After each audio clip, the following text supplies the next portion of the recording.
राष्ट्रीय पत्रकारिता कल्याण न्यास की ओर से मैं प्रणव भोंदे आप सभी का हार्दिक स्वागत करता हूं। माननीय अनिरुद्ध जी देशपांडे का आगमन अभी इस वेबिनार में हुआ है। आप सभी जानते हैं कि राष्ट्रीय पत्रकारिता कल्याण न्यास फेसबुक, यूट्यूब, ट्विटर इन प्लेटफॉर्म्स पे अलग अलग राष्ट्रीय विषयों पे वीडियो तैयार करता है और पब्लिश करता है। लॉकडाउन के बाद परिवर्तन इस नाम से हमने एक सीरीज की शुरुआत की। हर शनिवार को हम एक वीडियो रिलीज करते हैं जो कोविड के बाद जो इम्पैक्ट आने वाले विश्व में अलग अलग क्षेत्रों में उसका एक रिव्यू लेने का प्रयास होता है। इसके पहले सुरेश प्रभु जी, विनय सहस्रबुद्धे जी और निवेदिताई भिड़े ऐसे 3 महानुभावों का हमें मार्गदर्शन प्राप्त हुआ। वैसे ही आज माननीय अनिरुद्ध जी देशपांडे यहाँ उपस्थित है। मैं अनिरुद्ध जी देशपांडे का सविस्तर परिचय आप सभी को दे रहा हूँ। माननीय प्राध्यापक अनिरुद्ध जी देशपांडे, इनका निवास पुणे में है। बीएमसीसी महाविद्यालय में कई साल अध्यापन कार्य करने के बाद उन्होंने कई साल तक प्राचार्य के नाते भी कार्यभार संभाला। अखिल भारतीय विद्यार्थी परिषद के महाराष्ट्र प्रांत अध्यक्ष के नाते उन्होंने कई साल विद्यार्थियों को मार्गदर्शन किया। राष्ट्रीय स्वयंसेवक संघ के पश्चिम महाराष्ट्र प्रांत संघचालक के नाते भी वह सक्रिय रहे। रामभाऊ मार्गी प्रबोधिनी, जो एक थिंक टैंक कहा जाता है, उसके आप माननीय अध्यक्ष है तथा राष्ट्रीय स्वयंसेवक संघ के अखिल भारतीय संपर्क प्रमुख के नाते आप संपूर्ण देश में प्रवास करके कार्यकर्ताओं को मार्गदर्शन करते हैं। इसके अलावा राष्ट्रीय पत्रकारिता कल्याण न्यास के माननीय अध्यक्ष रविंद्र जी संघवी भी यहाँ उपस्थित है। मैं उनका भी सभी को परिचय करके देता हूँ। रविंद्र जी संघवी का निवास मुंबई में है। इन्वेस्टमेंट कंसल्टेंसी का उनका व्यवसाय है। संघ के विविध दायित्वों का उन्होंने कई साल निर्वहन किया हुआ है। कोकण प्रांत के विशेष संपर्क विभाग का कार्यभार संभालने के पश्चात अब उनके पास परेल विभाग यानी मुंबई शहर जिला क्षेत्र के माननीय संघचालक ऐसा दायित्व है। राष्ट्रीय पत्रकारिता कल्याण न्यास के आप माननीय राष्ट्रीय अध्यक्ष है। कई सारी सामाजिक संस्थाओं के मार्गदर्शक के रूप में आप सक्रिय है। मैं आप सभी महानुभावों का इस वेबिनार में स्वागत कर रहा हूं। अभी मैं अनिरुद्ध जी से अनुरोध करता हूं कि आप आपका मनोगत व्यक्त कीजिए और उसके बाद फिर प्रश्नोत्तर का कार्यक्रम होगा। सभी को नमस्कार। प्रथमतः मैं राष्ट्रीय पत्रकारिता कल्याण न्यास के संस्थापक स्वर्गीय बापूराव लेले जी को अभिवादन करता हूं। न्यास की ओर से एक बहुत अच्छा उपक्रम चलाया जा रहा है, लेकिन ये उपक्रम बड़े विपरीत परिस्थिति में चल रहा है। पूरे विश्व को कोविड-19 ने अपने चपेट में ले लिया है। वैसा देखा जाए तो समाज में बड़ी अस्वस्थता है, भयग्रस्तता है, लेकिन इस समय में भी आने वाली घटनाओं को विजुअलाइज करना, उसके बारे में चिंतन करना, ये अपना स्वभाव होने के कारण इस प्रकार के कार्यक्रम जगह जगह पर हो रहे हैं। हम सब शिक्षा क्षेत्र से जुड़े हैं, इसलिए शिक्षा क्षेत्र के बारे में चिंतन करना अपने लिए तो सबके लिए उचित है। ये जो इम्पैक्ट कोविड-19 ने almost on the all walks of social life, तो उसमें शिक्षा भी कोई एक अपवाद नहीं हो सकती। जब भी कभी लॉकडाउन जाहिर होता है, सबसे पहले बात ऐसी होती है कि स्कूल्स को बंद करो, कॉलेजेस को बंद करो। स्वाभाविक है, फिजिकल डिस्टेंसिंग के कारण कोई समस्या ना आए, बच्चे रहते हैं। ऐसी एक प्राथमिकता व्यवहार के जीवन में भी शिक्षा को मिलती है। आज की तारीख में प्राथमिक शिक्षा से लेकर यूनिवर्सिटी एजुकेशन तक अगर संख्या के हिसाब से बात करेंगे तो कम से कम 40 करोड़ छात्र आज सीख रहे हैं। प्राथमिक शिक्षा के संदर्भ में मैं बड़े गौरव से कहूंगा कि हमारा ग्रॉस एनरोलमेंट रेशियो बहुत अच्छी तरह से बढ़ा है। कोई 10-12 साल हमें पूछे कि gross enrolment ratio at the primary education level कितना है, तो it was not more than 70-72%. If we look at the present statistics, सर्व शिक्षा अभियान के कारण होगा, मिड डे मील्स के कारण होगा, लेकिन दिखाई देता है कि 95-96% प्राथमिक शिक्षा का जीआर हो गया है। तो एक बहुत बड़ी संख्या है, एक बहुत बड़ा अभिभावकों का वर्ग है कि जो इस क्षेत्र में आता है। It's the largest section of population. Industry में भी इतने लोग नहीं है, इतने शिक्षा में छात्रों से लेकर शिक्षकों तक और मैनेजमेंट से लेकर यूनिवर्सिटीज तक इतना बड़ा विस्तार हमारे सामने दिखाई देता है। कोविड के इम्पैक्ट के बारे में चर्चा करनी है और what do we foresee, what is the future, इसके बारे में भी हमें चर्चा करना अपेक्षित है। केवल एक 15 मिनट में मैं विषय सामने रखूंगा। कुल मिलाकर 20 मिनट का समय मेरे लिए है और बाद में हम चर्चा करेंगे। मैं कुछ एक 7-8 पॉइंट्स आपके सामने रखने जा रहा हूं। बड़े सुविज्ञ लोग सामने बैठे हैं। पहली बात तो ऐसी है कि अभी शिक्षा की व्यवस्था, शिक्षा का तंत्र ये टेक्नोलॉजी के बहुत समीप जाने वाला है। Technology intervention in education is going to be unavoidable, inevitable. आज भी है बहुत सारी मात्रा में, लेकिन इस कोविड के कारण तो बहुत होने वाली है। और उसका अगर कोई एक सर्वमान्य उदाहरण होगा तो वो ऑनलाइन टीचिंग, ऑनलाइन लर्निंग का है। 5 साल पहले ये ऑनलाइन लर्निंग वगैरह बातें शहरों के उच्च स्तरीय विद्यालयों में ही दिखाई जाती थी और बताई जाती थी। आज तो देहात से लेकर शहरों तक,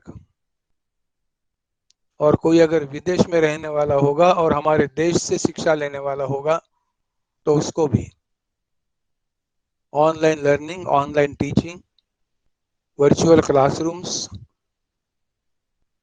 नॉलेज क्रिएशन, कंटेंट क्रिएशन, ये सारी बातें they are going to be the part and parcel of education.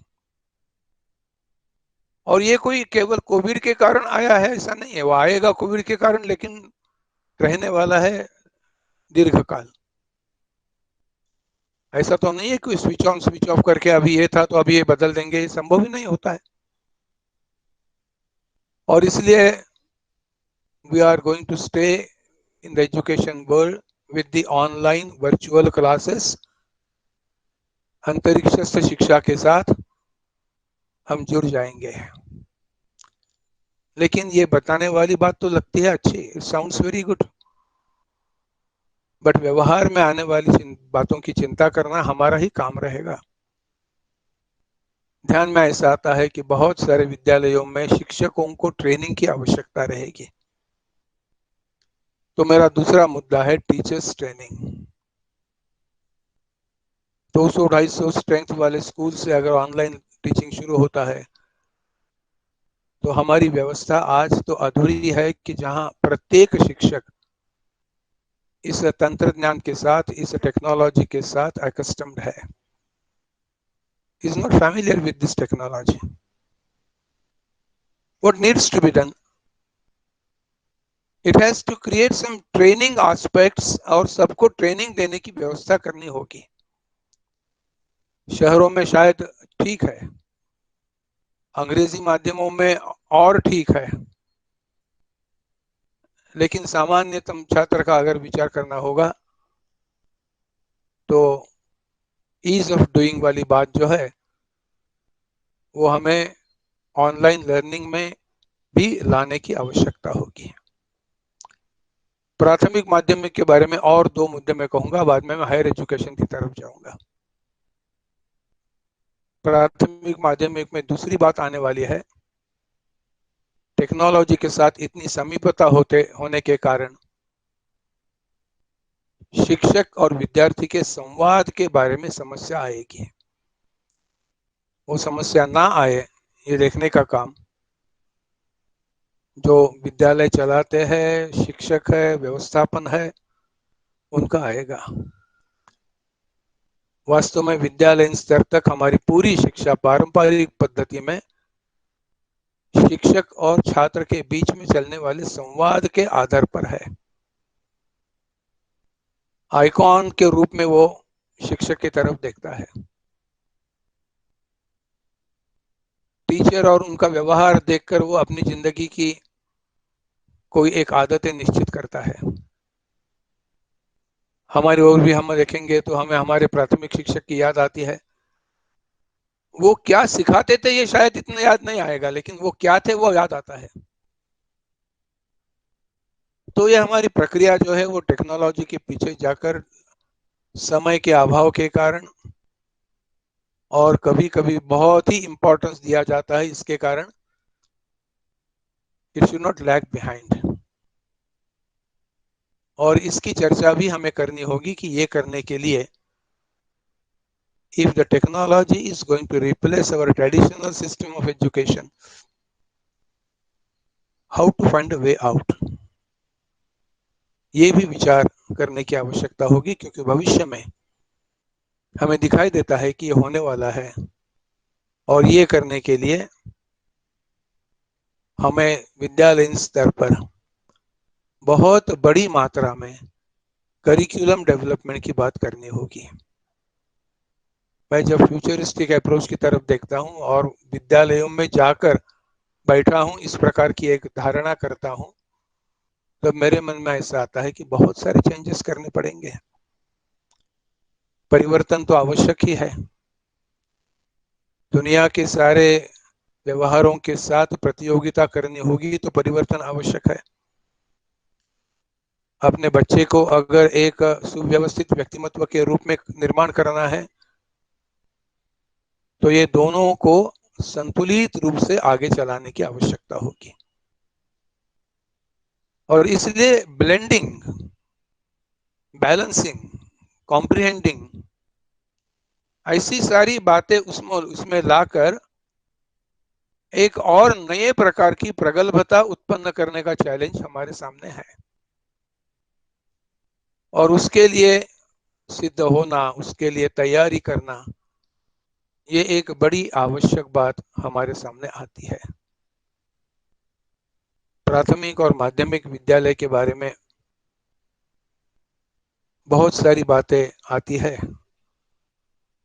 मैं एक और बात का उल्लेख करके हायर एजुकेशन के पास जाऊंगा। अभी प्रत्येक विद्यालय में एक अत्यंत व्यवस्थित काउंसलिंग की व्यवस्था करनी होगी। मैं परसों दिल्ली के एक स्कूल में बैठा था, हेडमिस्ट्रेस के साथ कुछ बातें हो रही थी। उनके पास बहुत अभिभावकों के पत्र आए, क्वेरीज आया।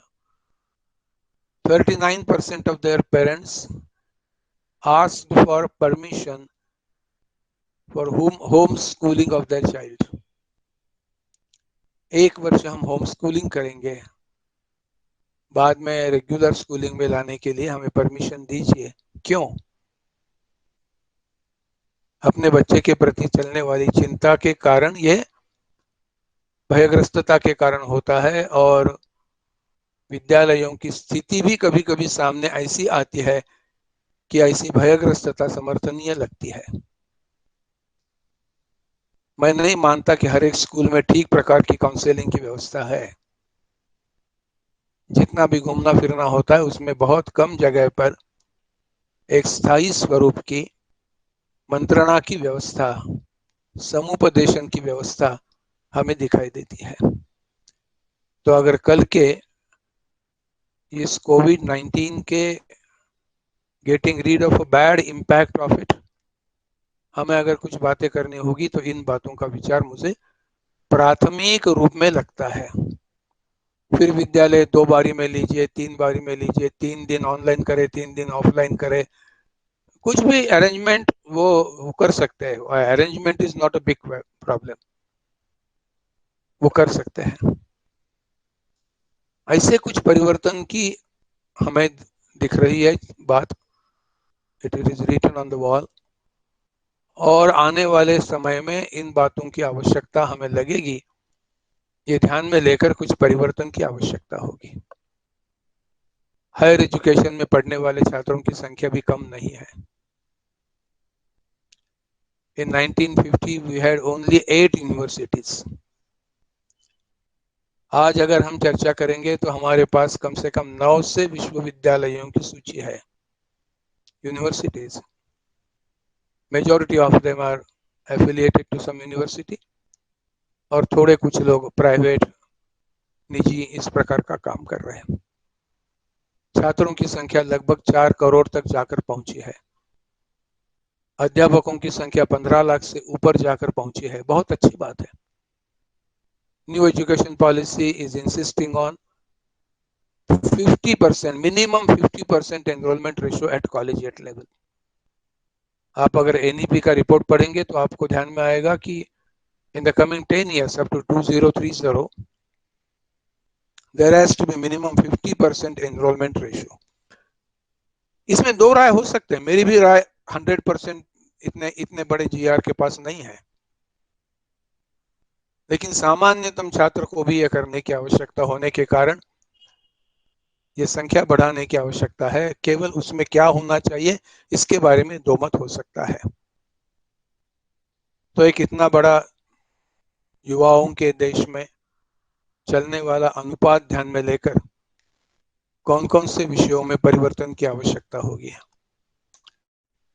मैं छात्र हूं कॉमर्स और इकोनॉमिक्स का, इसलिए सबसे पहले मेरे मन में आता है कि एम्प्लॉयबिलिटी क्रिएशन, हाथों को काम देने वाली शिक्षा, मस्तिष्क को चैलेंज देने वाली शिक्षा, टेक्नोलॉजी को और अच्छी तरह से आधुनिक बनाने वाली शिक्षा, और कंठस्थ शिक्षा की पास से जाकर अंतरिक्ष शिक्षा के तक चलने की क्षमता, ये उत्पन्न करने की आवश्यकता होगी। Economic development through education.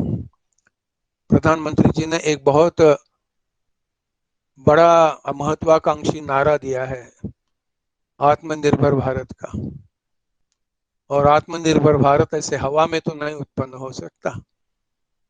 आत्मनिर्भर भारत के लिए अपनी आर्थिक व्यवस्था की पहली बात, it gets a priority in the governance and in the day to day life of people. और इसलिए अगर इस इकोनॉमिक डेवलपमेंट का विचार करना होगा तो वो जाएगा शिक्षा के प्रांगण से ही। और इसलिए शिक्षा में परिवर्तन करना, आने वाली 20-25 वर्षों की योजना बनाना, उसमें मैं सबसे पहले बात कहूंगा NEP, new education policy has very rightly realized it. I'm not giving any compliment to it. They are very big people. लेकिन उनके पास हम जब चर्चा के लिए गए, बहुत सारे सुधार उन्होंने हमारे जो थे वो स्वीकार भी कर लिए। न्यू एजुकेशन पॉलिसी में उसका उल्लेख भी किया है, शिक्षा समूह संघ की जो चलते हैं उसके माध्यम से। तो उनका कहना है कि पाठ्यक्रम में there has to be integration of vocational education. वही वोकेशनल एजुकेशन बढ़ते बढ़ते जाएगा टेक्नोलॉजी डेवलपमेंट की ओर। और ऐसे वोकेशनल एजुकेशन में आप एमएसएमई को ले सकते हैं, बड़े इंडस्ट्रीज को ले सकते हैं, कुछ भी बातें उसमें आ सकती है। मैं जो देख रहा हूं आज, जहां 70% और more than that students are learning, वो है आर्ट्स, कॉमर्स, साइंस। साइंस के थोड़े अप्पा छोड़ दिया जाए तो इनमें से कहीं भी vocational training is not present. नहीं दिखाई देता। 70% ऑफ छात्र है उनको वोकेशनल एजुकेशन कोई है ही नहीं आज। So the futurology tells us that vocational education doesn't have any option, any alternative. और ये करने के लिए हमारे महाविद्यालय, विश्वविद्यालय, उसके करिकुलम की चिंता करने वाले विद्वान, इन सबको ये चिंता करनी पड़ेगी कि बेसिक एजुकेशन के साथ साथ एम्प्लॉयमेंट का विचार होना आवश्यक है। डॉक्टर एपीजे अब्दुल कलाम कहते थे कि there is no dearth of employment opportunities, there is a dearth of employable people. एक बड़ी समस्या हमारे सामने आती है, मैं शिक्षा को उस समस्या से जोड़कर ही देखना चाहता हूं, और इसलिए ये भी बात आवश्यक है कि economic development and industrial development are two sides of the same coin. Industrial development भी हमें जाना है। People are discussing about industrial revolution 4.0, जगह जगह पर इसकी चर्चा हो रही है। वास्तव में आना है तो शिक्षा के लिए इसका चिंतन करने की आवश्यकता होगी, और there has to be a very continuous, very sustainable interface between education and academia. मैं 40 वर्ष कॉलेजेस में पढ़ाता रहा हूँ। मेरे कॉलेज के कोई अपवादात्मक उदाहरण हमने एस्टेब्लिश किए, ये सद्भाग्य की बात है, लेकिन जनरल इसमें मैं देखता हूँ कि करिकुलम के बाहर जाने की कोई क्षमता नहीं रहती। और इसलिए जो डॉक्टर एपीजे अब्दुल कलाम ने कहा कि बहुत अच्छी क्षमता है लेकिन एम्प्लॉयबिलिटी क्रिएट करने की संभावना बहुत कम है, और इसलिए more than 50% of the strength of senior college will lead themselves to vocational studies. हमने स्किल्स एजुकेशन की चर्चा की, मेरी कोई आलोचना नहीं है, लेकिन जिस मात्रा में स्किल्स एजुकेशन की सारी व्यवस्था, सारा मैकेनिज्म जो इतना बड़ा खड़ा किया था, उसके अनुपात में रिजल्ट्स आर मीगर। इसकी तरफ ध्यान देने की आवश्यकता होगी। मेरा एक और पॉइंट है, वो है कि हमने कभी सोचा नहीं था, नेवर इट वाज फोरसीन, कि migration will go from reverse migration from urban to villages. कोई आपत्ति के कारण गया है, मैं नहीं समझता कि ये कायम की व्यवस्था है, लेकिन लाखों के संख्या में गए, शायद करोड़ को भी टच करने वाली संख्या होगी। मुझे लगता है कि इस आपत्ति को इष्टापत्ति में करना होगा, तो रूरल डेवलपमेंट और रूरल एजुकेशन को आगे बढ़ाने की आवश्यकता होगी। जमीन तो मर्यादित है, जमीन नहीं बढ़ा सकते, वी कांट एक्सपांड लैंड। उसका तो बहुत बड़ी मात्रा में फ्रेगमेंटेशन हो रहा है, और शहरों में इतनी बड़ी सैचुरेशन की अवस्था है कि सारे ये वायरस के सारे लोग जो मिल रहे हैं झुग्गी झोपड़ियों में, देहातों में, यहाँ मिल रहे हैं, क्योंकि ये माइग्रेशन के परिणाम हम गत 40 वर्षों में देख रहे हैं। बहुत बड़ी आग्रहता के साथ कहना होगा कि रूरल डेवलपमेंट की ओर ले जाने वाली शिक्षा, वहां बहुत बड़ी पोटेंशियलिटी है। आज हम फूड प्रोसेसिंग का उदाहरण जगह जगह पर बताते हैं,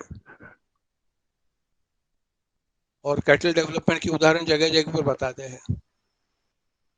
हम उसको बढ़ावा दे सकते हैं, और अपनी ही जगह की रिसोर्सेज के साथ महात्मा गांधी जी ने एक त्रिसूत्री दी थी। उन्होंने कहा था कि local resources with local man power with local market. आधुनिकता में सारे टेक्नोलॉजी का स्वीकार करके क्या हम ये फॉर्मूला उपयोग में नहीं ला सकते? अगर ये उपयोग में लाना है, इसका प्रयोग करना है, तो स्वाभाविक रूप से हमारे शिक्षा के परिवर्तन की ओर हमें अग्रसर होना चाहिए। और ये करते करते बहुत सारे नए नए प्रयोग छात्रों के सामने लाने का प्रयास सभी जगह हो रहा है। यहाँ शोभना ताई बैठी है, पराग जहागीरदार बैठे हैं, ये तो प्रयोगशील शिक्षाविद है। बहुत सारे प्रयोग आज चल रहे हैं, लेकिन उनकी मात्रा अनुपात में बढ़ाने की आवश्यकता है। सो वोकल विथ लोकल, और वोकल या ये रूरल का मतलब केवल खेती के पास नहीं, गांवों में भी जमीन है, तहसील प्लेस में भी जाकर उसका उपयोग कर सकते हैं।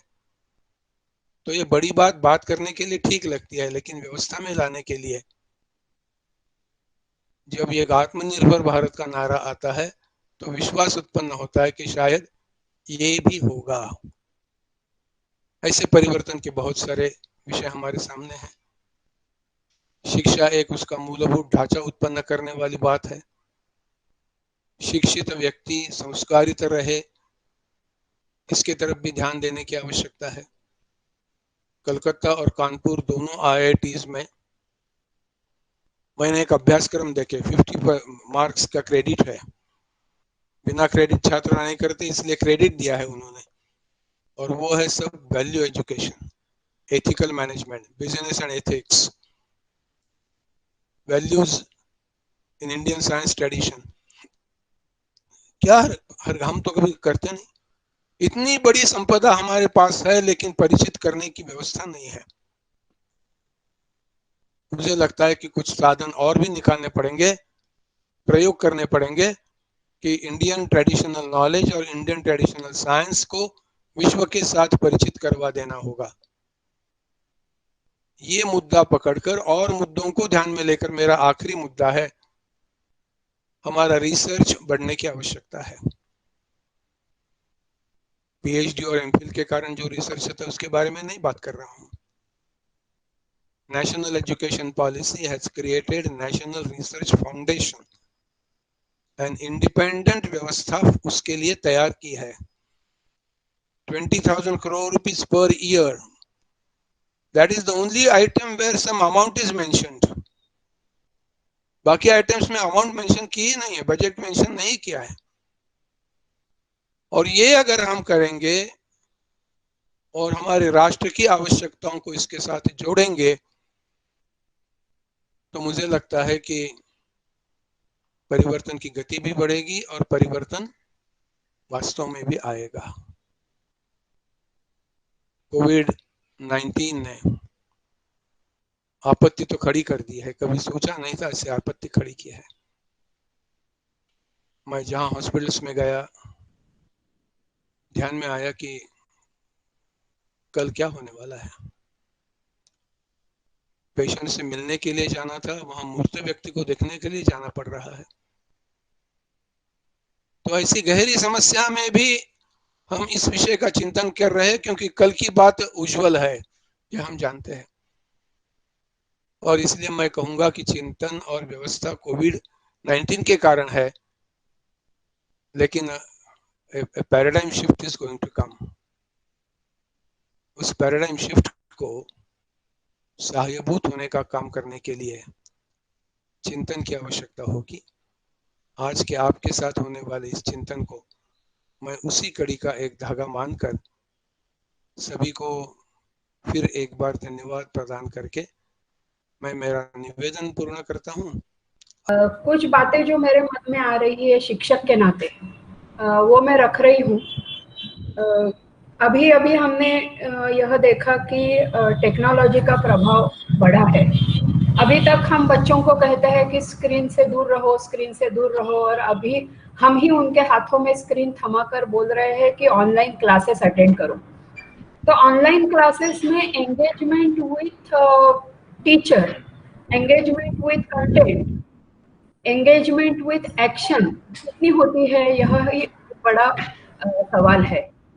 तो ऑनलाइन और ऑफलाइन इसका कुछ समन्वय अगर हम कर सकते हैं तो ज़्यादा अच्छा रहेगा। हमारे स्टूडेंट्स को पूछा था कि आपको ऑनलाइन और ऑफलाइन एजुकेशन में आप क्या पसंद करते हैं, तो naturally they are missing the interaction with teachers, interaction with school premises, interaction with their friends as well, school ground, and everything which is inside the school building, including library.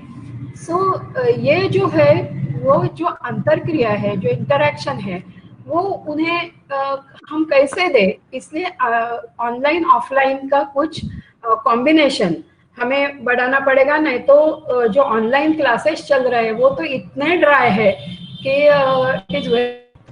Constructivism तो 6-7 साल पहले text book में आ गया, लेकिन classroom में आया क्या, यह बड़ा सवाल है।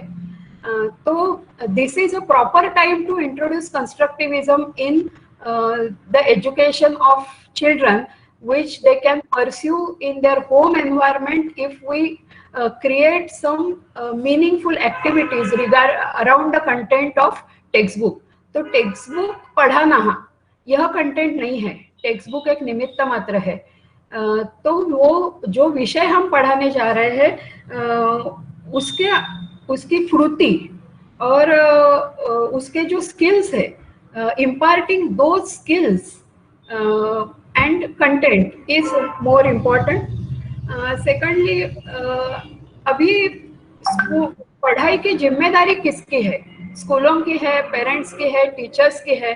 तो I think we have to shift the responsibility from school to parents and the students as well, because homeschooling is on one way and schooling in schools is a second part of it. So we have to come in between somewhere, and we have to inculcate the some skills of homeschooling in post-COVID education system.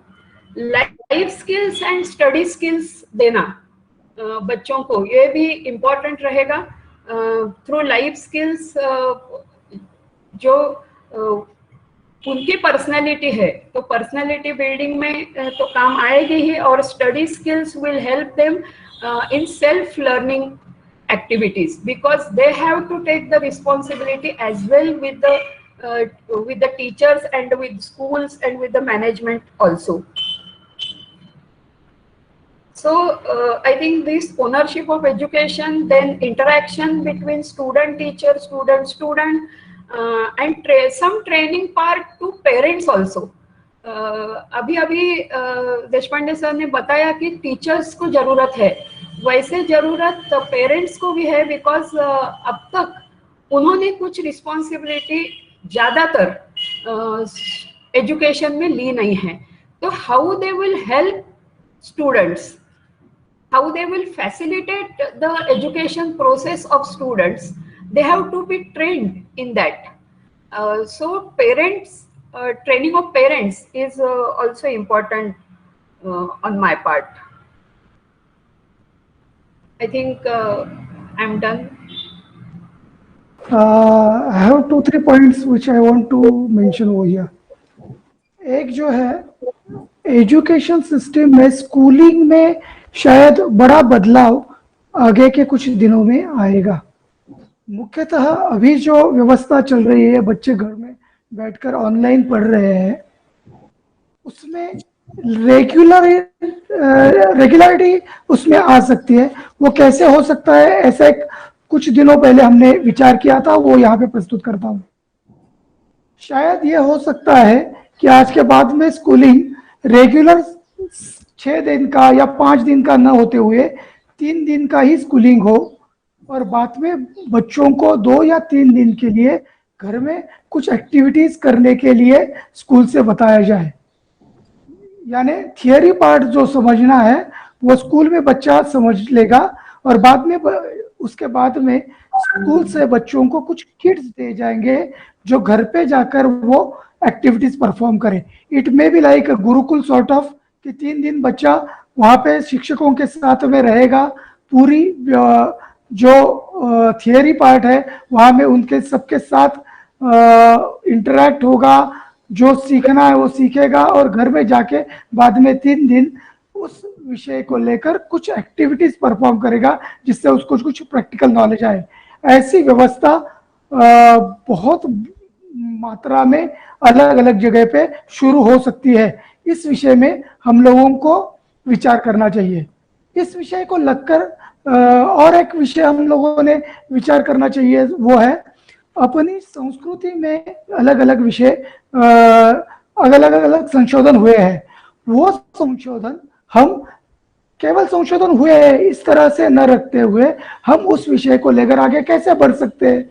ऐसे छोटे छोटे module कर सकते, तैयार कर सकते हैं क्या कि बाबा जैसे कि शून्य का विषय, शून्य का शोध हमारे भारत में हुआ है वो ठीक है, लेकिन वो किस तरह से हुआ है इसकी जिज्ञासा बच्चों के मन में निर्माण हो, उस विषय को लेकर बच्चे कुछ सोचे। ऐसे छोटे छोटे मॉड्यूल हम उनके पालकों तक या स्कूलों के माध्यम से बच्चों तक किस तरह से पहुंचा सकते हैं, इसका विचार हमने करना चाहिए। क्योंकि अगर बच्चे घर में बैठ के उनके हाथ में मोबाइल या लैपटॉप रहने वाला है, कुछ रिसर्च वर्क करने वाले हैं, तो ऐसे वीडियोस या ऐसी जो भी अपने पास महत्वपूर्ण सामग्री है वो अगर हम लोग फ्लोट करेंगे तो उसका बच्चों का अच्छा प्रभाव होगा, उसका हमारी युवा पीढ़ी की तरफ उच्च योग्य दिशा में जाने के लिए बहुत अच्छा प्रयास हम लोग उस विषय में कर सकते हैं। तीसरा और एक विषय जो मुझे लगता है सर्वाइवल स्किल्स, ये बड़ी मात्रा में अभी बच्चों तक पहुंचने चाहिए, छोटे बच्चों तक, जिसके माध्यम से बाद में अगर कभी इस तरह की स्थिति या कोई भी निगेटिव स्थिति निर्माण हो तो उस स्थिति में हम लोग उसे कैसे एड्रेस कर सकते हैं, उसे किस तरह से उस स्थिति में कैसे बढ़ना है, ये विषय को लेकर बच्चा अच्छी तरह से तैयार रहेगा, उस स्थिति को अच्छी तरह से वो निभाए पाएगा। तो ये 3 विषय प्रमुखतः हम लोगों ने विचार करके उस विषय पर प्रभाव देना चाहिए। ऑनलाइन एजुकेशन, अब there is no option, so that has gone ahead. अभी देहात और मुंबई की जो हम बात करते हैं तो पर्टिकुलरली एज हम विद्यानिधि की माध्यम से जो ऑडियंस कैटर करते हैं उसका एक अनुभव है, इसलिए शेयर करता हूं कि लोअर इनकम ग्रुप के स्टूडेंट्स ये जूह स्कीम में रह के भी हम कैटर करते हैं, मराठी और अंग्रेजी दोनों माध्यम में। और ऑनलाइन एजुकेशन में भी हमारे जैसे मिडिल क्लास के लोगों के घर में कोई प्रॉब्लम नहीं आएगा। माँ पिताजी दोनों से सुविधा है, उनको थोड़ा एडिशनल लोड आएगा पर वो एडजस्ट हो जाएगा। पर जो स्लम्स में बच्चे आज, यानी हम रूरल एरिया और अर्बन कंपेयर करते इसलिए बोल रहा हूँ, स्लम्स में जो रहते हैं, जो झाड़ू वाला है, रिक्शा वाला है या रोजगारी का काम करने वाला है, जो आज सब अपने देहात में गए हैं, इनके पास का प्रॉब्लम अलग है। एक छोटा मकान 10 बाय 10 का, उसमें 3 बच्चे हैं, तीनों स्कूल में पढ़ाना है उसको, इसलिए स्कूल में जाते हैं। अब ये 3 ऑनलाइन कैसा करेंगे? माँ बाप पढ़े लिखे नहीं है, उनको तो रोजी रोटी के लिए दोनों को वो बर्तन मांगने के लिए माँ को जाना है, पिताजी को रिक्शा चलाना है या ये करना है। ये बच्चों को ऑनलाइन में एक मोबाइल है तो 3 लोग कैसा काम करेंगे? बहुत सारे सवाल है ये। और ये इसमें पढ़ाने की इच्छा है पर वो मार्गदर्शन, और घर में बैठ के एक छोटे मकान में ये कैसा करें मुंबई जैसे शहर में, ये एक बड़ा ये है। इसमें एक हो सकता है सोल्यूशन जो दिखता है उसमें कि अगर सचमुच स्कूलों की आवश्यकता क्या है, अगर बेस्ट टीचर, एक स्कूल में कोई बेस्ट टीचर है और दूसरे स्कूल में वही सब्जेक्ट कराने वाला लाउजी टीचर है, स्टूडेंट्स तो बेचारे सभी सरकते हैं, मोल्ड करते हैं वो टीचर्स करते हैं। तो अगर चैनल्स 3-4 गवर्नमेंट हायर करे और उसमें बेस्ट टीचर ऑनलाइन पढ़ाए, बेस्ट टीचर, तो वो ये था कि सभी बच्चे कोई भी स्कूल के रजिस्टर्ड हो उनको एक ही टीचर पढ़ा रहा है, वो बेस्ट है, ये हो सकता है। और ये 5 दिन का प्रोग्राम अगर होगा तो एक दिन स्कूल में बच्चे आए, 1 या 2 दिन वो बच्चे जो लिंक स्कूल में है वो स्कूल में आए और वहां टीचर उनका रिव्यू ले, वो सिलेबस जो मूव होगा उसी दिशा में। तो जो पर्सनल फिजिकल टीचिंग का टच है, आपण पाठीवर हात ठेवून विश्वास देणं म्हणतो, so that also can happen, and online education social distancing वगैरह रहेगा। और यहाँ बच्चे अगर स्कूल में 1 या 2 दिन आते हैं तो स्कूल के भी क्लासरूम्स अवेलेबल होंगे, क्योंकि एक ही स्टैंडर्ड के या 2 स्टैंडर्ड के बच्चे एक दिन आएंगे, तो क्लासरूम्स विल बी अवेलेबल। तो blend of this two should work properly, ऐसा एक लगता है। सिर्फ गवर्नमेंट स्कीम्स में या एनजीओ इनको हेल्प तो करना पड़ेगा।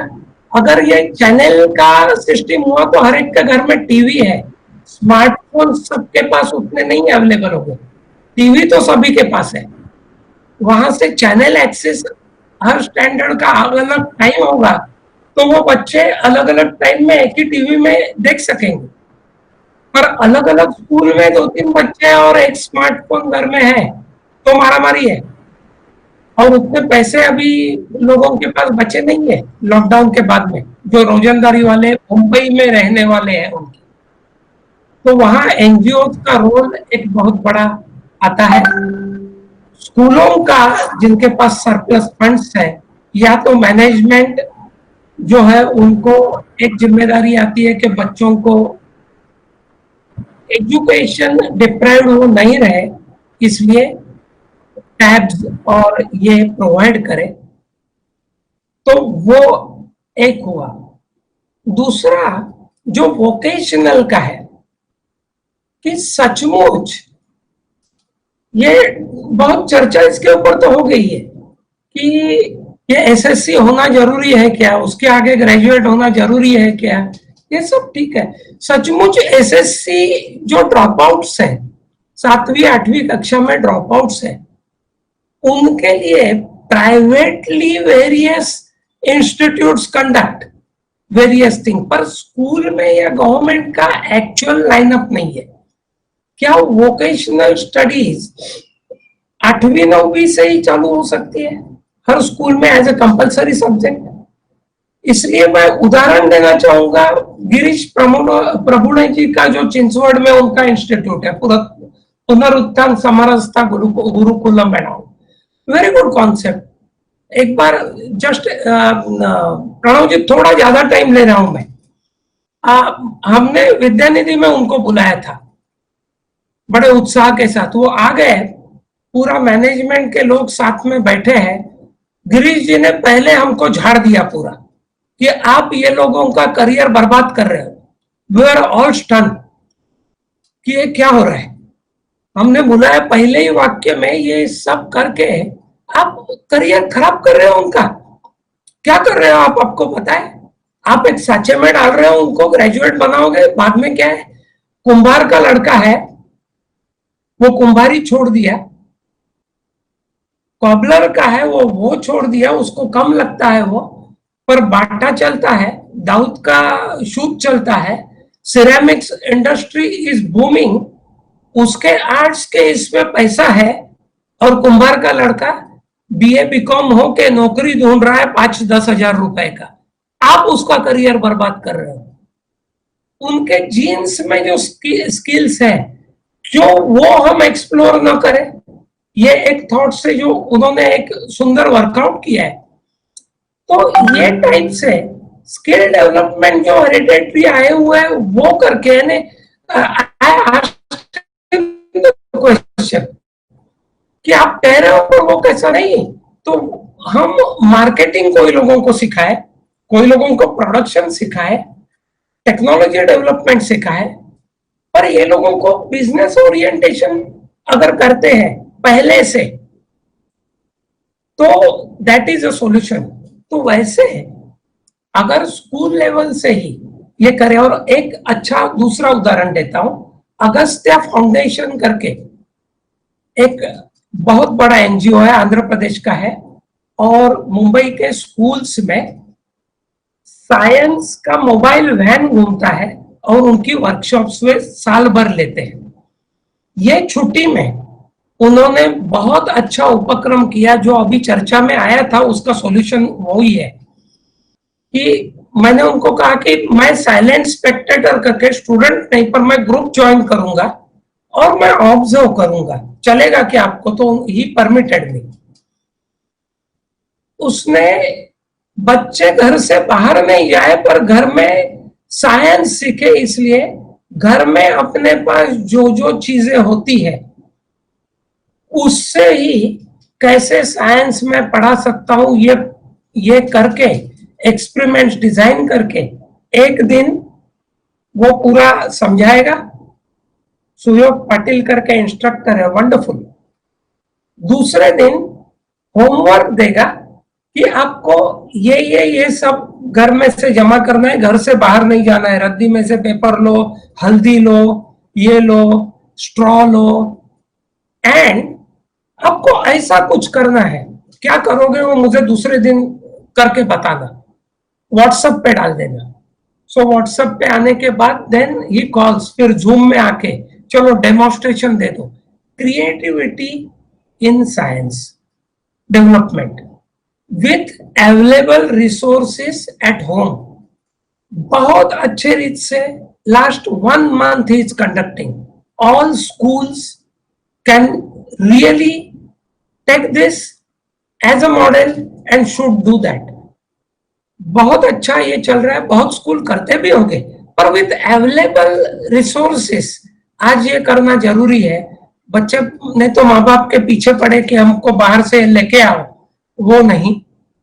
तो साइंस ये ब्लड में घुसाने के लिए ये टाइप से अगर स्कूल से ही ये हम करते जाए तो वो क्रिएटिव होते जाएंगे, फिर वोकेशनल में आगे जाएंगे, and they will be entrepreneurs, they will be technical, they can develop the technologies। तो ये एक सब हो सकता है। नाइट स्कूल्स का एक बहुत बड़ा इशू है। Night schools and street children are the 2 burning issues which are to be thought of। That's all। Thank you। Anirudh ji को भी मैं धन्यवाद कहना चाहती हूँ इतने कॉम्प्रिहेंसिव विषय रखने के लिए। मुझे एक्चुअली उनसे एक सवाल पूछना था। ये जो बदलता परिप्रेक्ष्य है, इसमें हमारे जो रेसिडेंट यूनिवर्सिटीज है हायर एजुकेशन की, उनका भविष्य आप किस तरह से देखते हैं? फॉर एग्जांपल मैं जेएनयू में पढ़ी भी हूँ और वहीं पे पढ़ाती हूँ अभी। अब जेएनयू एक रेसिडेंट यूनिवर्सिटी का क्लासिक केस माना जाता है। इसी तरह हमारे आईआईटीज है, आईआईएम्स है, हैदराबाद सेंट्रल यूनिवर्सिटी है या बनारस हिंदू यूनिवर्सिटी है। इसमें इस तरह का मॉडल है कि आप जहाँ पे पढ़ते हैं वहीं पे आपका निवास होता है, आपके शिक्षक भी उसी कैंपस में रहते हैं। तो इस तरह के सेटअप में आप क्लासरूम में जिस तरह सीखते हैं, उससे ज्यादा आप क्लासरूम के बाहर आपके हॉस्टल्स में आपके जो पीयर ग्रुप है उनके साथ, जो आप जेएनयू में हम ढाबे पे चाय पीते पीते बहुत सारी चीजें सीख जाते हैं। तो ये अभी का जो सिचुएशन है, इसमें अभी तो जेएनयू से और सारे सेंट्रल यूनिवर्सिटी से बच्चों को कहा गया है कि आप इस समय हॉस्टल में ना रहे, आप अपने अपने घर लौट जाए। तो आधे बच्चे तो गांव के हैं, उनके यहाँ कनेक्टिविटी नहीं है, तो ऑनलाइन क्लासेस ठीक से कंडक्ट नहीं हो पा रही है। एग्जाम्स का भी वही है, एंड सेमेस्टर जिनके पास कनेक्टिविटी है वो अभी दे रहे हैं, जिनके पास नहीं है वो अगले सेमेस्टर में लौट के देंगे। तो एक पैरिटी नहीं बन पा रही है। दूसरी बात है, पीएचडी के वाइवा भी अभी जिन्होंने पीएचडी सबमिट की है उनके ऑनलाइन हो रहे हैं वाइवा। तो जो मतलब इस तरह के सेटअप में रेसिडेंट यूनिवर्सिटी में जो इंटरेक्शन होता है वो पूरी तरह से ठप है। और इसका भविष्य, जब अब मैंने इस साल का जो एंट्रेंस एग्जाम आया जेएनयू का, तो मैं ऐसे काफी पेरेंट्स को जानती हूँ जिन्होंने बच्चों को मना कर दिया कि आप अगले साल जेएनयू का फॉर्म नहीं भरेंगे, हैदराबाद का फॉर्म नहीं भरेंगे, आप अलीगढ़ या बीएचयू नहीं जाएंगे, क्योंकि आपको हम घर से दूर नहीं भेजेंगे। तो इस तरह के सेटअप में अब ये जो बदलता परिप्रेक्ष्य है, इसमें रेसिडेंट यूनिवर्सिटीज का क्या फ्यूचर होगा, ये मैं पूछना चाहती हूँ आपसे। धन्यवाद। नहीं, वैसे देखा जाए तो रेसिडेंट यूनिवर्सिटीज का नंबर पूरे अनुपात में बहुत कम है। आपने कुछ उदाहरण बताए, ज्यादातर तो जिनको हम नॉर्मल एफिलिएटेड या ऐसे यूनिवर्सिटीज कहेंगे उनकी संख्या ज्यादा है, लेकिन मेरे विचार से रेसिडेंट यूनिवर्सिटी को बहुत सारे प्रयोग करने का स्कोप है और वहां भी होने भी चाहिए। 24 घंटे वहां छात्र रहेगा, उसको जितना एंगेज करना चाहिए उतना ना केवल क्लासरूम्स में, बहुत सारी बातें वो कर सकते हैं। मैं थोड़ा उदाहरण दूंगा, आपको ठीक लगता है क्या? देखिए, हमारे गुरुकुल भी रेसिडेंट ही थे और वो गुरुकुल की मात्रा और हायर एजुकेशन की मात्रा को आप तुलना मत करिए, एक थोड़ा सामने देखिए, सी सम एलिमेंट ऑफ सिमिलैरिटी। और वो सिमिलैरिटी ऐसी है कि संवाद, सहवास, कुछ आपस में चर्चा, ये वहां बहुत बड़ी मात्रा में होती थी और वहां से निकलकर बहुत बड़े रिसर्चर्स बाहर आए हैं, बहुत बड़े लेखक बाहर आए हैं, बहुत अच्छे अच्छे सोशल वर्कर्स बाहर आए हैं। मुझे लगता है कि रेसिडेंट यूनिवर्सिटीज ने ऐसे प्रयोग करना बिल्कुल आवश्यक है, क्योंकि they are free to do that, there are no restrictions out of affiliation system. तो ये करना आवश्यक है। अभी न्यू एजुकेशन पॉलिसी ने उसके बारे में बहुत अच्छा स्टैंड लिया है, आपने पढ़ा होगा शायद। जिनके पास नैक का ए ग्रेड है या ए ग्रेड से ज्यादा है, उनको वो ऑटोनॉमस बनने के लिए प्रेरित कर रहे हैं और उनको कह रहे हैं कि आप ऑटोनॉमस बन जाइए और जितना आप ऑटोनॉमी लेंगे उतना देने के लिए हम तैयार है। No restrictions from the side of university, neither government. तो अभी इतनी संख्या अगर बढ़ जाएगी न्यू एजुकेशन पॉलिसी, तो उसके बारे में they are emphasizing on it. अगर ये होता है तो मुझे लगता है कि कम से कम इस देश में एक 100-150 यूनिवर्सिटीज इस प्रकार के काम करने के लिए तैयार हो जाएगी। तो जैसे मैंने शुरू में कहा कि number is small, so experiment is confined to some section only. तो एक्सपेरिमेंट को अगर बढ़ाना होगा, नए नए एक्सपेरिमेंट्स, इनोवेशंस आने होंगे, तो ऑटोनॉमी बहुत उपयुक्त रहेगी, जो resident universities have been enjoying. सभी को नमस्कार।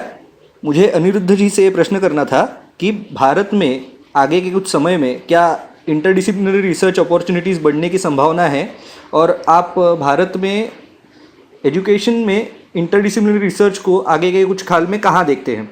उसी के साथ प्योर साइंसेस में, जैसे अभी मैं गणित विषय का विद्यार्थी हूँ, ऐसे प्योर साइंस के विषयों को अनेक बार सेकेंडरी ट्रीटमेंट दी जाती है एप्लीकेशन को प्रेफरेंस देके, तो उसके विषय में आप क्या कहेंगे? मैं बार बार न्यू एजुकेशन पॉलिसी का उल्लेख कर रहा हूँ क्योंकि आपने जो बातें कही, बहुत विचार मंथन के बाद वो एनईपी में आया है। दो बातें आपने जो कही, उन दो बातों के बारे में संक्षेप में बताता हूँ। एक है interdisciplinary, multidisciplinary approach to research, and not only for research, for post graduate studies also.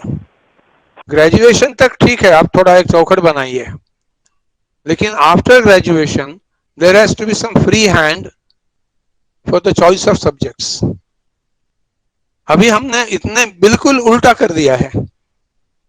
आप अगर विद्यमान पीएचडी के रूल्स देखेंगे तो आपको ध्यान में आएगा कि ये करने की वहां गुंजाइश नहीं है अनलेस एनईपी इज इम्प्लीमेंटेड। तो ये एक बात है कि multi disciplinary courses, multi disciplinary research होना चाहिए। एक फंडामेंटल बात उसने पूरी करनी चाहिए, बाद में रिसर्च करने दीजिए। बहुत सारे उदाहरण ऐसे हैं कि साइंस के लोगों ने संस्कृत लैंग्वेज में रिसर्च किया है, इंडिजिनियस रिसर्च वाले लोगों ने कुछ फॉरेन इंस्टीट्यूशंस में रिसर्च किया है। तो एक लेवल ऑफ अंडरस्टैंडिंग ऐसी है कि अब उनके लिए ये रिसर्च करना यानी उनको एक इंटेलेक्ट एक्सपांड करने का अवसर देना है। वो हम नहीं दे रहे। उदाहरणार्थ मुझे अगर रिसर्च करना है तो मुझे कॉमर्स रिलेटेड सब्जेक्ट में ही करना पड़ता है। इफ आई टेल देम कि मैं थोड़ा साइकोलॉजी में कुछ काम करना चाहता हूँ, अभी मैं कॉमर्स में कर लिया है, इकोनॉमिक्स में कर लिया है, अभी मुझे साइकोलॉजी नहीं, नहीं, you are not allowed, you have to take a subject related to economics और कॉमर्स और मैनेजमेंट। तो ये बदलने की आवश्यकता है, और इसलिए रिसर्च इज रिसर्च। उसके क्राइटेरिया बदलिए आप, जो क्राइटेरिया बहुत आसान आसान करके रखे उसको बदल दीजिए, लेकिन ये लाने की आवश्यकता है, और ये एनईपी में है। दूसरी बात जो आपने कही उसके बारे में मैं कहने वाला था, मेरे नोट्स में लिखा था लेकिन समय नहीं मिला। लिबरल एजुकेशन, लिबरल आर्ट्स, शायद शिवपर्कर मैडम आप जानते होंगे क्योंकि वहां सम एक्सपेरिमेंट्स उसके बारे में चलते होंगे। ये liberal arts, liberal education, after a certain stage आप उसको मल्टी फैकल्टी एजुकेशन की आप उसको मुभा दे दीजिए। मैं एक छोटा उदाहरण में देख रहा हूं, लेकिन that is good organization. Flame नाम की ऑर्गेनाइजेशन पुणे में है, और इस फ्लेम में आप जाएंगे तो a very versatile student is the outcome of that institution। लेकिन versatile का मतलब ऐसा नहीं कि jack of all trades and master of none, वो मास्टर भी है और रिसर्च भी कर रहा है। So that liberal education, liberal languages, liberal science education, to my mind, that is a need of the hour, और रिसर्च में वही अपेक्षित है। यह जो परिवर्तन की आंधी आई है उसमें ऑटोनॉमस स्कूल्स, यह कंसेप्ट के लिए कितना वेटेज रहेगा ऐसे लगता है? क्योंकि मुझे ऐसे लगता है कि ये रीजन अनफॉर्चुनेट है कोविड का, लेकिन हमारा एजुकेशन का स्तर जो अभी तक हम इंफ्रास्ट्रक्चर से बहुत परसेंटेज जोड़ते थे, इंफ्रास्ट्रक्चर अच्छा हो तो एजुकेशन अच्छा है ऐसे मानने का एक तरीका अभिभावकों में है। तो यह तो डिसएंगेजमेंट हो जाएगी इस रीजन के कारण। और जिन स्कूलों में एंगेजिंग कंटेंट दिया जाएगा या मीनिंगफुल लर्निंग पे ध्यान दिया जाएगा और ऑनलाइन ऑफलाइन का कुछ जोड़ मिला के लर्निंग मीनिंगफुल हो जाएगा, ऐसे स्कूलों को ऑटोनॉमी के तरफ जाना क्या संभव है ऐसे लगता है आपको? मैं अनिरुद्ध जी से पूछना चाहती हूँ। नहीं, ऑटोनॉमी के तरफ तो जाना ही चाहिए, लेकिन ऑटोनॉमी और गवर्नमेंट रूल्स, इसमें इतनी बड़ी कॉन्ट्राडिक्शन आज है, आप भी जानती है। और गवर्नमेंट की क्लचेस से बाहर पड़ने वाले स्कूल्स को गवर्नमेंट ने एनकरेज करना चाहिए। Government doesn't want to lose their control, बड़ा वेस्टेड इंटरेस्ट है उसमें। कुछ तो भी छोटा जमीन का टुकड़ा दे देते हैं और कहते हैं कि now you can not take any other course without our permission. क्यों? क्योंकि you come under that affiliation system. क्यों? क्योंकि आपने जमीन के लिए कुछ अर्जा किया था, कंसेशनल रेट में आपको जमीन मिल गई। क्या कारण हो सकता है?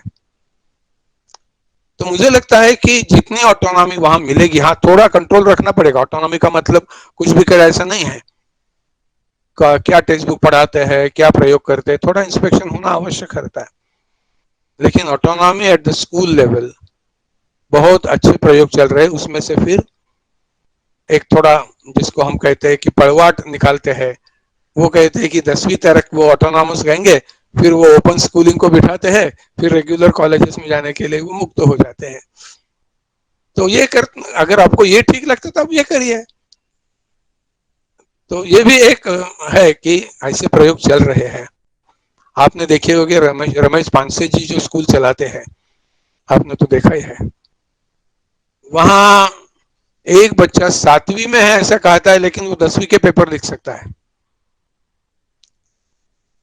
Education to everybody according to his capacity. अगर उसकी क्षमता, उसका बुद्धियांक, उसका इमोशनल कोएफिशिएंट बहुत अच्छा है तो उसको ज्यादा दीजिए। फीड इन मोर, कोई इंडाइजेशन की बात नहीं, वो बहुत अच्छी तरह से डाइजेस्ट कर लेगा। तो ऐसे नए प्रयोग बहुत चल रहे हैं, चलने की आवश्यकता भी है। जी नमस्कार। मुझे सवाल इस बारे में था कि जब मैं दीनदयाल जी का किताब पढ़ रहा था इंटीग्रल ह्यूमैनिज्म के बारे में, जब उन्होंने कहा था कि भारतीय कल्चर एक अलग है, जो कैपिटलिज्म कम्युनिज्म दोनों को रिजेक्ट करके अपनी सोच, भारतीय अप्रोच टू लाइफ क्या है, इसके बारे में उन्होंने बात की थी। तो अपने स्कूलिंग सिस्टम में अपना आइडियोलॉजिकल ऐसा क्या व्यू पॉइंट है जो हम डेवलप करना चाहते हैं? इसलिए भी पूछ रहा हूँ क्योंकि जब मैं किताबें देख रहा था तो मुझे ऐसा कुछ एक स्ट्रॉन्ग आइडियोलॉजिकल व्यू पॉइंट आया नहीं कि भारतीय कल्चर डेवलप करने के बारे में।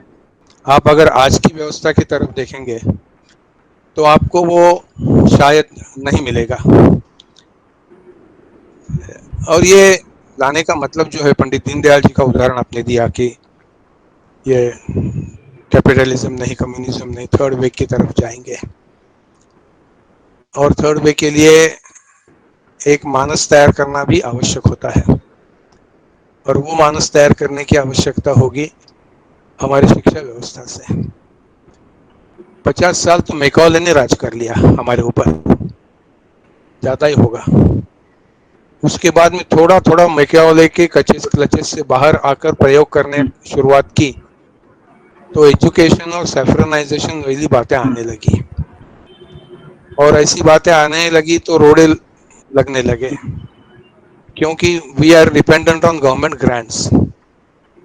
और एक गवर्नमेंट और गवर्नेंस का बिल्कुल गलत अर्थ यहाँ ले लिया कि हम पैसे देते हैं तो हम आपको कमांड भी करते हैं।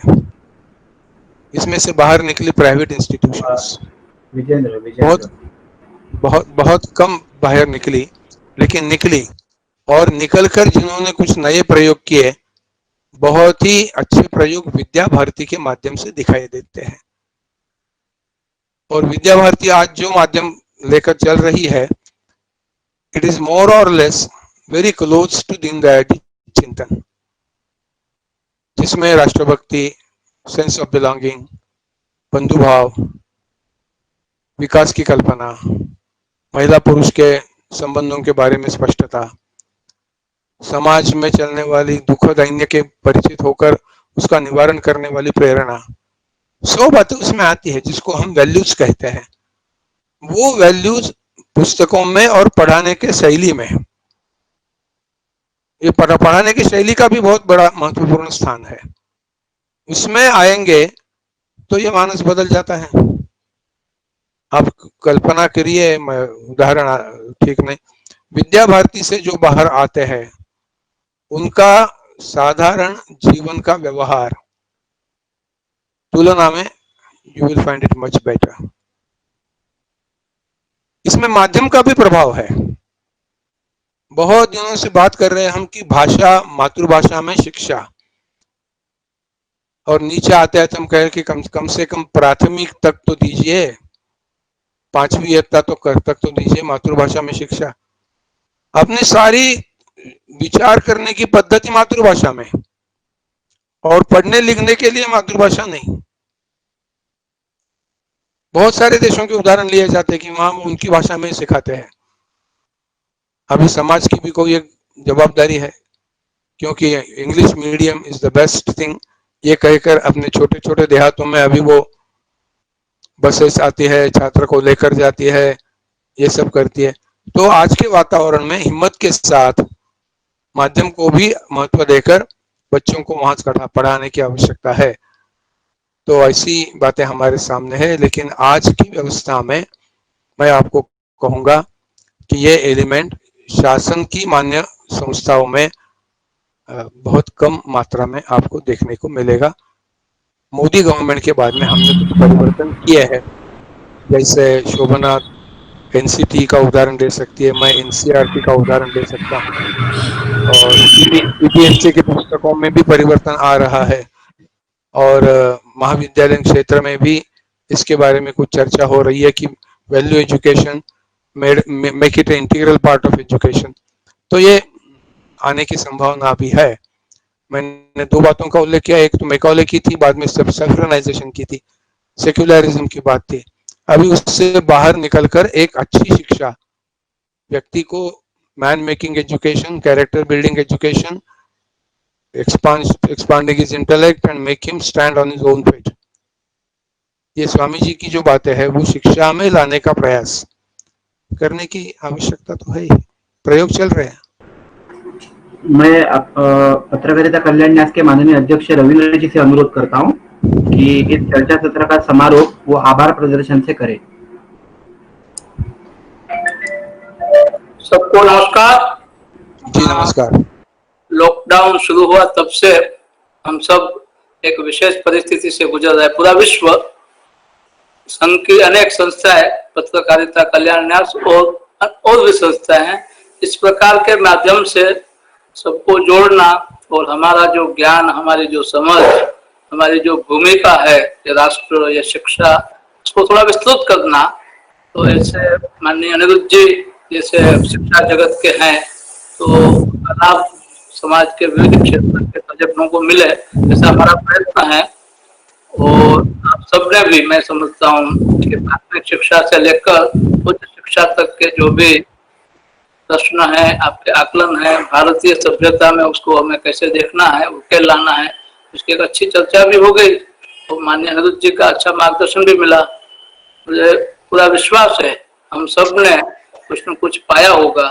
आपने जो ये समय दिया है वो समय का आप सबको ऐसा भाव होगा कि उस समय का सदुपयोग हुआ है। तो माननीय अनिरुद्ध जी को भी लगेगा कि जो ऑडियंस है, जो पैनलिस्ट हैं, तैयारी करके आए, बहुत अच्छे, बढ़िया, बताते हैं बहुत अच्छे हैं। चलो आप सबका बहुत बहुत धन्यवाद।